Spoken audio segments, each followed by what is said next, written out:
প্রায় 40% লোকের নাম বাদ পড়ে গেছে। তাদের ভবিষ্যৎ ঠিক কী হবে? তাদের কি অসমের মতোই ডি ভোটার হিসেবে পরিগণিত করা হবে? তাদের কি ডিটেনশন ক্যাম্পে পাঠানো হবে?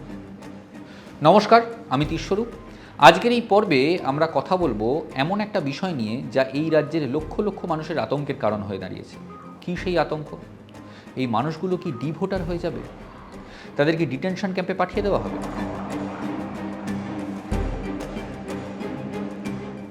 কেন্দ্রীয় স্বরাষ্ট্রমন্ত্রী অমিত শাহ তো বলেইছিলেন যে এসআইআরের উদ্দেশ্য হলো অনুপ্রবেশকারীদের ডিটেক্ট, ডিলিট এবং ডিপোর্ট করা, অর্থাৎ অনুপ্রবেশকারীদের চিহ্নিত করে তাদের নাম বাদ দেওয়া এবং তারপরে তাদের দেশ থেকে তাড়িয়ে দেওয়া। ফলে এসআইআরের উদ্দেশ্য নিয়ে কিন্তু বিজেপি নেতারা কখনোই কোনো লুকোছাপা করেননি। যদিও নির্বাচন কমিশন সুপ্রিম কোর্টের শুনানিতে বলেছে যে এসআইআর কোনো নাগরিকত্ব যাচাইয়ের প্রক্রিয়া নয়, তবুও বিজেপি নেতারা এসআইআর এবং ভারতের নাগরিকত্ব প্রমাণের প্রক্রিয়াকে এক করে দিয়েছেন। কিন্তু বাস্তব কি বলছে? বাস্তব বলছে এসআইআরে যাদের নাম বাদ গেছে তার মধ্যে এমন অসংখ্য মানুষ আছেন যারা কোনোভাবেই বাংলাদেশি অনুপ্রবেশকারী হতে পারে না। তার মধ্যে আছে কলকাতার বনেদি মিত্র পরিবারের সন্তান, তার মধ্যে আছেন কলকাতার এক বড় সংবাদপত্রে চাকুরিরতা সাংবাদিক যিনিও কিনা হিন্দু, তার মধ্যে আছেন দেশকে সার্ভিস দেওয়া 28 বছর ধরে দেশের জন্য লড়াই করা জওয়ান। এরা সবাই কিন্তু আছেন। ধর্ম পরিচয় সেই জওয়ান কিন্তু হিন্দু জওয়ান। এই রকম উদাহরণ অজস্র। সবথেকে বড় কথা, হাইকোর্টের বিচারপতির নামও এসআইআরে বাদ গিয়েছিল, পরে আবার জোড়া হয়েছে তার নাম। দিনাজপুর, মালদা, কুচবিহারের বিভিন্ন গ্রামের বিভিন্ন বুথে প্রায় 70-80% নাম বাদ গেছে। এমনিতে যাদের নাম বাদ গেল তারা ট্রাইব্যুনালে আপিল করতে পারেন, কিন্তু ট্রাইব্যুনালে খতিয়ে দেখার পরেও যদি তাদের নাম বাদই যায় তাহলে কিন্তু তারা অফিসিয়ালি নন সিটিজেন হয়ে যাবেন। ফলে সেক্ষেত্রে তাদের এই দেশে থাকাটাও কিন্তু প্রশ্নের মুখে পড়ে যাবে। এমনিতে সাম্প্রতিককালে আমরা দেখেছি ভারতের বিভিন্ন রাজ্যে, বিশেষ করে বিজেপি শাসিত রাজ্যগুলোতে বাংলাদেশি অনুপ্রবেশকারী সন্দেহে বাংলা ভাষাভাষী বেশ কয়েকজন মানুষকে বিনা বিচারে বাংলাদেশে পুশব্যাক করা হয়েছে। আমির শেখের কথা আমরা ভুলিনি, তাকে নাকি পে লোডারে করে বাংলাদেশে ছুঁড়ে ফেলা হয়েছিল। সোনালী খাতুনের কথাও নিশ্চয়ই আমরা ভুলে যাইনি, গর্ভবতী অবস্থায় যাকে বাংলাদেশে পুশব্যাক করা হয়।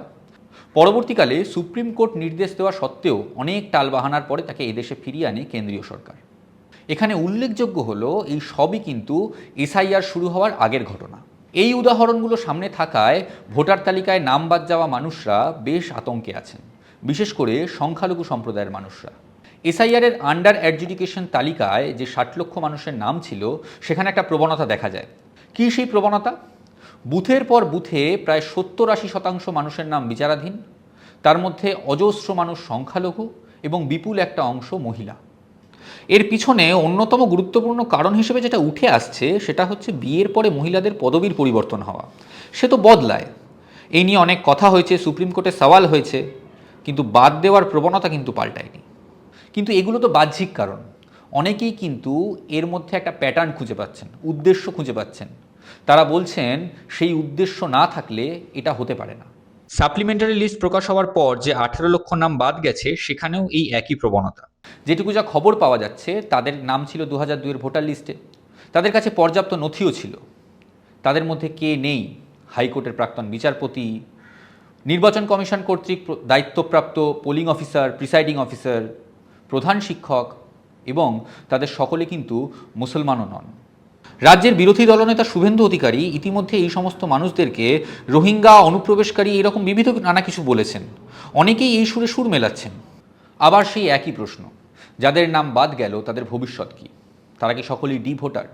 যতদিন না পর্যন্ত ট্রাইব্যুনাল তাদের সুবিচার দিচ্ছে ততদিন পর্যন্ত তারা কি রোহিঙ্গা? তারা কি অনুপ্রবেশকারী? তারা কি বাংলাদেশি? যতদিন অবধি ভোটার তালিকায় আবার নাম না উঠছে ততদিন অবধি রাষ্ট্রের চোখে এরা কি নাগরিক হিসেবে পরিগণিত হবেন? চাকরি, সার্টিফিকেট, অন্যান্য সুযোগ সুবিধা, বিভিন্ন পরিষেবা এনারা কি পাবেন? যদি বিজেপি ক্ষমতায় আসে তাহলে কি এই মানুষগুলো কোনো সরকারি পরিষেবা পাবেন? ট্রাইব্যুনালে বিচার চলাকালীন এই মানুষগুলো কি ভারতীয় নাগরিক বলে গণ্য হবেন? সংবিধান স্বীকৃত অধিকারগুলো পাবেন? বিশেষ করে সীমান্তবর্তী এলাকায় যে সংখ্যালঘু মানুষদের নাম বাদ গেল তাদের ভবিষ্যৎ কী? তারা তো এই দেশেই ছিলেন, তারা তো এই রাজ্যেরই বাসিন্দা। তাদের অনেকের মতে তারা কোনো কালই পূর্ব পাকিস্তান বা পরবর্তীকালে স্বাধীন বাংলাদেশের নাগরিক ছিলেন না, কিন্তু বর্তমানে রাষ্ট্রের চোখে তারা সকলেই আজ সম্ভাব্য অনুপ্রবেশকারী। ভাবতে অবাক লাগে জানেন তো, যে প্রক্রিয়া ভোটার তালিকা সংশোধন পরিমার্জনের প্রক্রিয়া ছিল সেই প্রক্রিয়াই আজকে লক্ষ লক্ষ বাঙালিকে একটা অনিশ্চিত ভবিষ্যতের দিকে ঠেলে দিয়েছে। লক্ষ লক্ষ মানুষ অনুপ্রবেশকারী তকমা নিয়ে এই দেশে বাঁচবেন যতদিন না ট্রাইব্যুনাল তাদের সুবিচার দেয়। তার মধ্যে আতঙ্ক বাড়ছে বিধানসভা নির্বাচন এবং তার ফলাফল নিয়ে। এটাও ভেবে আশ্চর্য লাগছে জানেন তো, যে একটা রাজ্যের বিধানসভা নির্বাচনের ফলাফল লক্ষ লক্ষ মানুষের নিজের দেশে, নিজের ভিটেতে, নিজের মাটিতে থাকা বা না থাকার কারণ হয়ে দাঁড়াতে পারে। আজকে এই পর্যন্তই, দেখা হবে পরের পর্বে। নমস্কার।